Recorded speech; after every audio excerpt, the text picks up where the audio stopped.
Oke, kita sekarang mau membahas tentang gelombang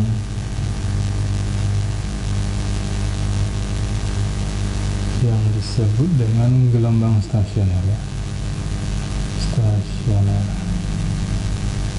Oke, jadi berdasarkan animasi yang tadi ditampilkan kan terlihat tuh ada gelombang-gelombang yang sebenarnya tidak bergerak kemana-mana ya, dalam animasi tadi ada gelombang yang bentuknya setelah dipantulkan, oke, itu dia hanya seolah-olah bergerak di tempat saja ya, jadi di sini saja. Kadang-kadang amplitudenya maksimum, kadang-kadang nol, maksimum lagi dan seterusnya. Oke, gitu kan. Nah, maka dia disebut gelombang stasioner. Tapi ada juga yang menyatakan ini gelombang berdiri karena gelombangnya bentuknya seperti gelombang yang tegak gitu. Oke, itu bulatannya ini. Nah, apapun istilahnya, gelombang stasioner dan gelombang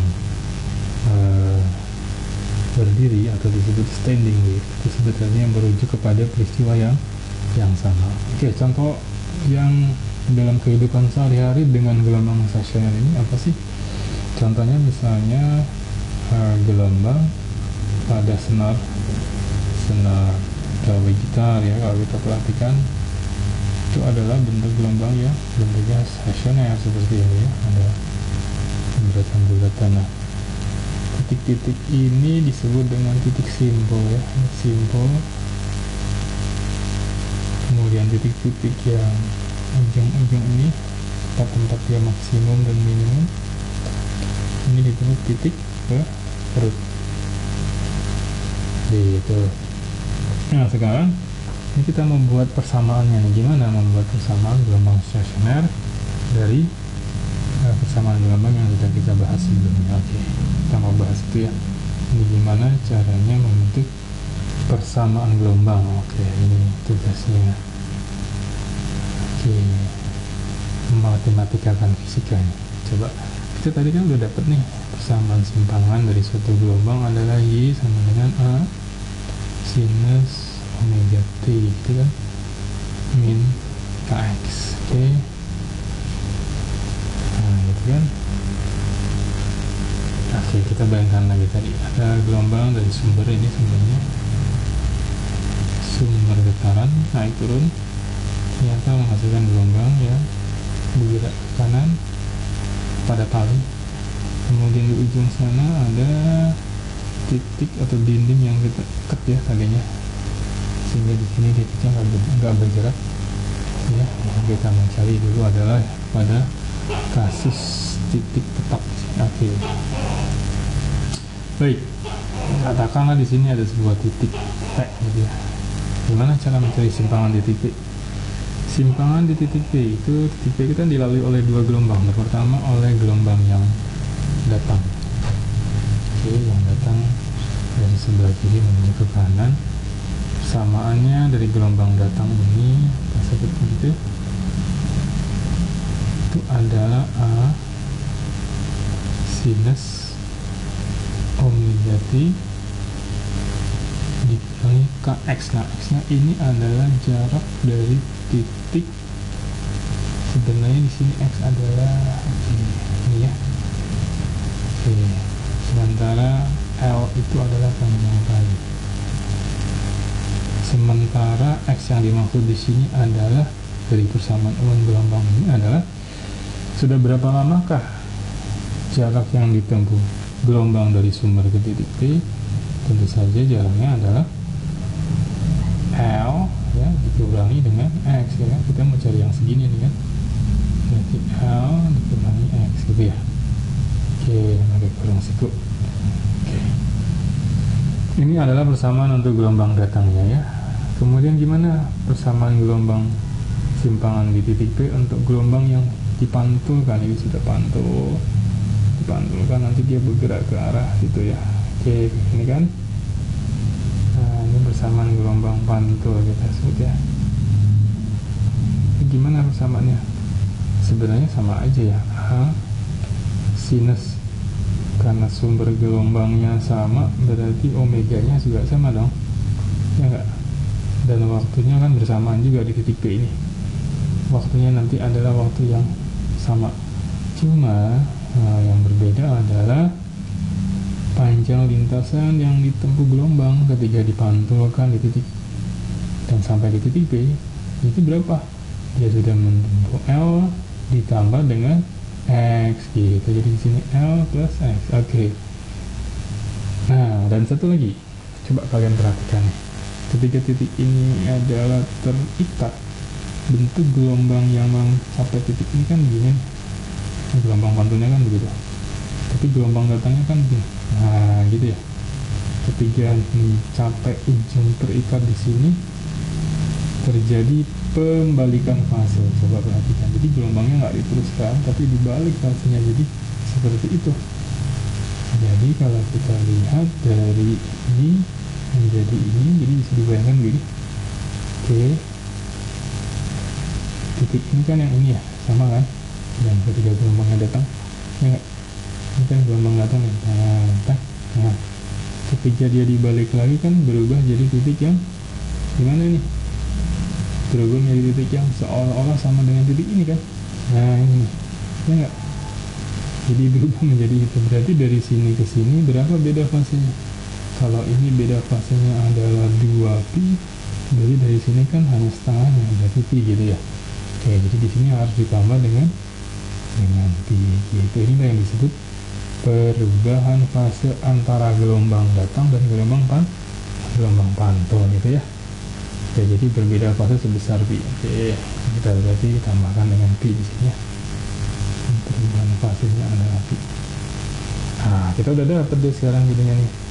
Ini adalah persamaan simpangan gelombang datang di titik P dan persamaan simpanan gelombang pantul yang di titik P juga. Coba kita lihat, ini bedanya kan hanya ini plus ya, tapi secara umum memang beda. Ini kita umpamakan aja sebagai apa ini ya, alfa gitu ya. Oke, ini sebagai kita apa terserah apa saja. Jadi nanti kita dapat suatu persamaan baru di titik P juga yang merupakan kita sebut gelombang superposisi. Apa itu superposisi? Superposisi adalah istilah untuk menyatakan hasil penjumlahan dari gelombang yang datang dan yang pantul di titik P gitu kan. Nah tadi dalam animasi kan kelihatan tuh yang datang dan dipantulkan dari titik P nanti berpadu. Nah hasil perpaduannya adalah ya dijumlahkan aja di simpangan di titik P. Kalau kita lihat persamaan gelombang yang datang di titik P datang dan persamaan simpangan gelombangnya di titik P yang dipantulkan. Nah, kita bentuknya apa? Kalau kita lihat kan kita sudah sederhanakan nih. Ya bentuknya ini sebenarnya adalah sinus alfa gitu ya. A sin alfa ditambah dengan A sinus, oke, ditambahkan beta gitu tadi kan. Oke. Sebelumnya sebentar kita pause ya. Oke, setelah kita dapat ini adalah alfa, ini juga harus kita umpamakan nih. Tapi sebelum ini kita umpamakan, kita lihat di sini ya. Ini ada theta nih. Kalau di matematik itu kan alfa pi ya. Ini berarti kan kalau kita umpamakan yang ini adalah beta, berarti ini kan sin beta tambah theta tambah pi. Ada satu persamaan yang kalian harus ingat kan kayak gini ya. Oke, bayang aja, nggak apa-apa kita uraikan ya biar paham nih. Itu kan ini jadi gimana rumusinnya? Gampang dong. Ini beta gitu ya, dikali kosinus pi gitu kan, ditambah sin pi kali kosinus beta ya enggak. Oke, kalau kita pakai kalkulator kita dapat nih sinus 180 derajat ini kan sama dengan 0. Yang ini jadi 0 ya, sama dengan 0, jadi tinggal ini. Oh, cos theta itu pi itu adalah min 1. Kok theta mulu sih, pi yang maksudnya. Terus cos pi itu 180 derajat, kosinusnya min 1. Jadi ini hasilnya adalah min a sinus beta gitu. Jadi nanti kita bisa tulis ini sebagai min a sinus beta. Jadi kalau begitu, maka ada yang disebut dengan persamaan superposisi gitu ya. Superposisi dari apa? Dari gelombang-gelombang yang datang dan gelombang yang dipantulkan. Jadi superposisi menyatakan atau suatu istilah yang menyatakan hasil penjumlahan atau perpaduan dari simpangan di suatu titik akibat dari perpaduan dua gelombang atau lebih ya. Tapi dalam hal ini adalah gelombang pantul dan yang datang. Oke, inilah ya disebut dengan persamaan superposisi, atau kadang-kadang juga disebut apa yang disebut dengan interferensi ya. Interferensi juga menyatakan superposisi atau pengertian yang mirip ya, penjumlahan. Baik, nah kita kan udah dapat tadi tuh kalau yang datang tadi gimana persamanya, a sinus alfa gitu kan, terus yang pantul minus tambah sebenarnya tapi tambah dengan min, ketemunya kan jadi min juga, a sinus beta gitu. Nah, di dalam persamaan trigonometri di matematika tidak tahu yang seperti ini kan gini ada sih, a sin plus minus a sin beta itu adalah atau tidak lain adalah a sin, kalau sin itu tambah setengah dari alfa plus minus beta gitu ya. Tapi kalau cosnya di ada juga ya, cosinusnya setengah dari dibaliknya. Alfanya di sini ada, ini dibaliknya alfa min plus gitu ya. Oke, gitu kan. Jadi karena di sini pakai min, jadi kita pakai tanda yang bawah ya, min, min, yang ini plus. Oke. Jadi persamaan simpangan di titik B berupa gelombang superposisi adalah, ini yang panjang ada tulisannya ya, tapi nggak apa-apa ya, kita paham ya. Oke, jadi kita dapat 2 dikali amplitudenya sinus setengah, yang kita pakai yang bawah ya karena di sini jumlahnya minus, jadi setengah dari sini sih. Alfa tadi berapa ya? Alfa adalah omega T dikurangi K L dikurangi X ya. Oke, ini adalah alfanya, terus ditambahkan dengan langsung ya.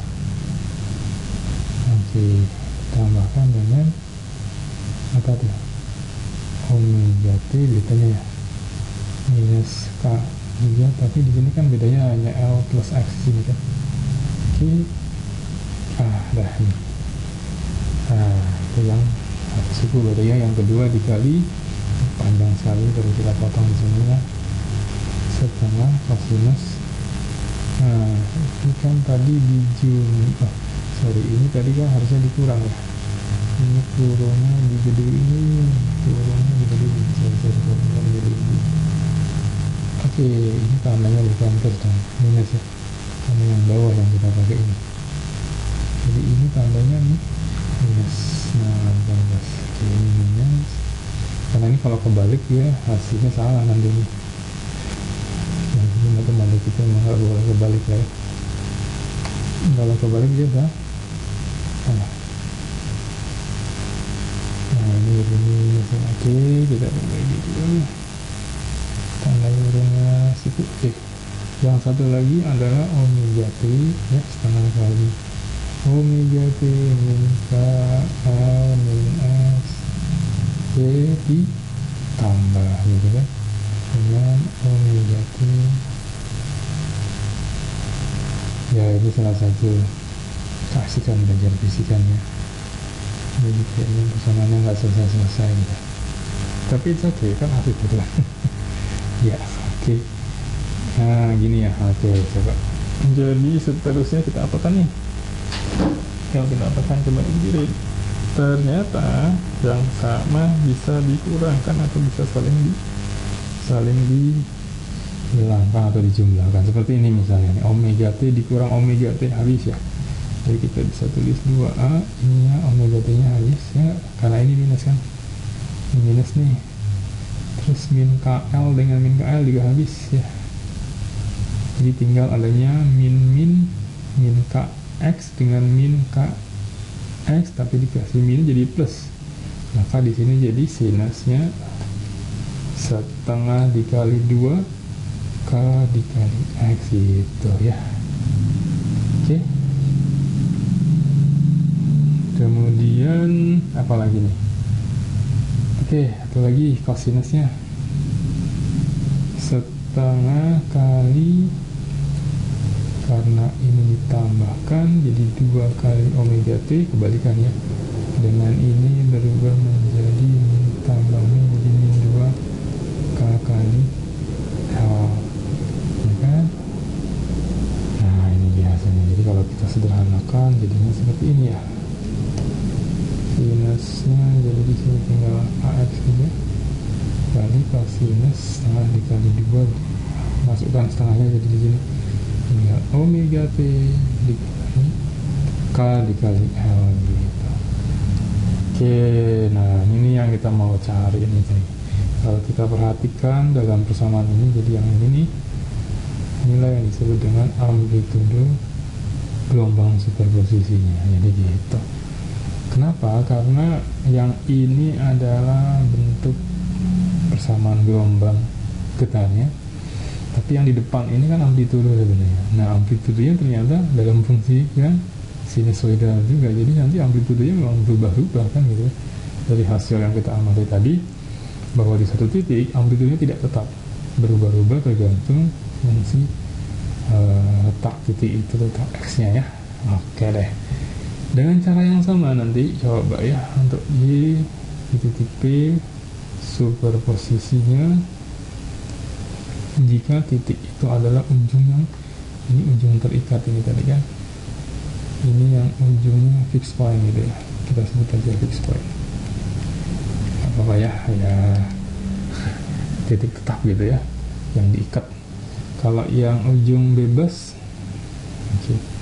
ujung bebas unfixed pointnya, unfixed point, ujung yang bebas ini adalah ternyata dia ketukar aja tuh. Gimana bentuknya? Jadi salah satu trik untuk mengingat persamaan fisika ini, dia kebalik aja kan tadi ya. Kan di superposisinya itu di sini nih, ini jadi plus di sini dia. Oke, kalau plus jadi bentuk persamaan gelombang ini setelah kita uraikan dengan cara yang sama, dia jadi gini nanti 2A. Nah, ini jadi kok. Jadi apa nih? Yang harusnya sin ketukar jadi cos gitu.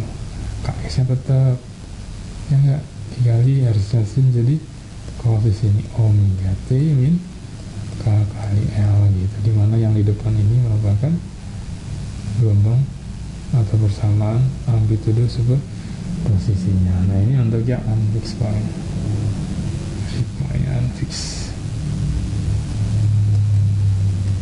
ujung bebas. Jadi kalau titiknya bebas selalu kita dapatkan berdasarkan keterangan ini nanti, maka kita bisa gambarkan sekarang ya, dimana kita bisa mendapatkan titik-titik